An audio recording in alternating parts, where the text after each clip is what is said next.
नेसरीच्या खिंडीत भेलोल खान आला होता. नाईक पद गेले.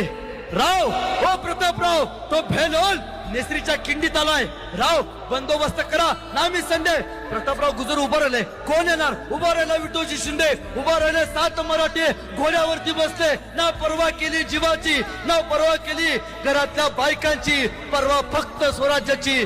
7 मराठे भेलोल खानाच्या 30,000च्या फौजेवरती तुटून पडले. बळ तोकडं पडलं आणि प्रतापराव गुजर गिरफ्तार झाले. भेलोल जवळ आला. प्रतापरावांना बघितलं. तलवार लाया जाय. प्रतापरावांना कळालं होतं त्या मातृभूमीला शेवटचं नमन करायची संधी राजानं दिली होती. भेलोलची समशेर आणली. समशेर बाहेर काढले. प्रतापरावांनी डोळं झाकले.